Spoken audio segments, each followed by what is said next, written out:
Senator Mick Zubiri, former Senate President, somehow tinkered my cerebral quietness when he said something about the issue of confidential funds. So this question would be, as a senator, not just an impeachment judge, I hope you allow me, because this is just one question for the witness, and if we can get the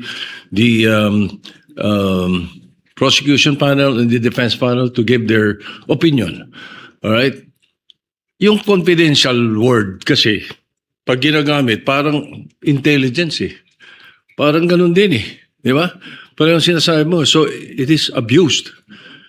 Bakit hindi sa budget na susunod, and we want your opinion, para mas magko-conform sa circular nyo? Palitan natin. Huwag nang confidential na gamitin. Gamitin natin restricted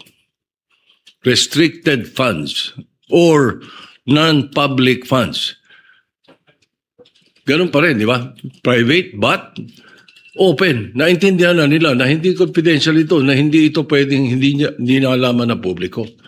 Something to that effect. Just the opinion of the With the indulgence of Senator Judge Panel. Soto, it's good to stand up once in a while for being seated for a long time, but the chair will not allow counsels to respond and give their opinion on the matter, and will simply allow the witness to answer, similar to the chair's ruling in relation to the query earlier of Senator Judge Cayetano. Yes, Attorney Wamil.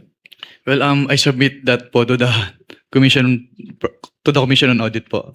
I am not authorized po to give an opinion as to that.